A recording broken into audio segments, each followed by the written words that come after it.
William Engdahl, an economist and author, thinks the union needs a lot of political will to bring the crisis under control and keep the common currency going. The mechanism is really a compromise among very different interests in the EU. The primary factor is the person writing the checks, as they see it, and that is Berlin, the German government, as the strongest economy in the Eurozone.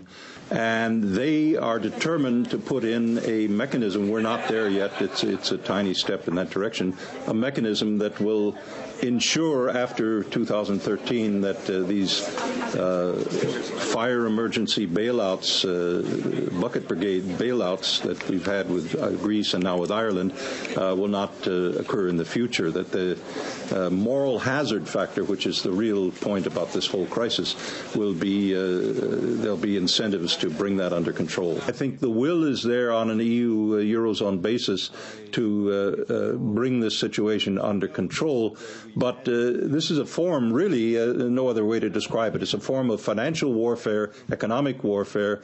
It's the dollar versus the euro as potential reserve currency, and the stakes are enormously high. There's a fundamental problem. The German government, there's a little bit of political bluff going on. The German government is in a real dilemma because German banks got into the casino game equally as well as American banks back in the boom times of securitization 5-6 years ago, and the German banks are hugely exposed to Irish bank debt and also to Greece.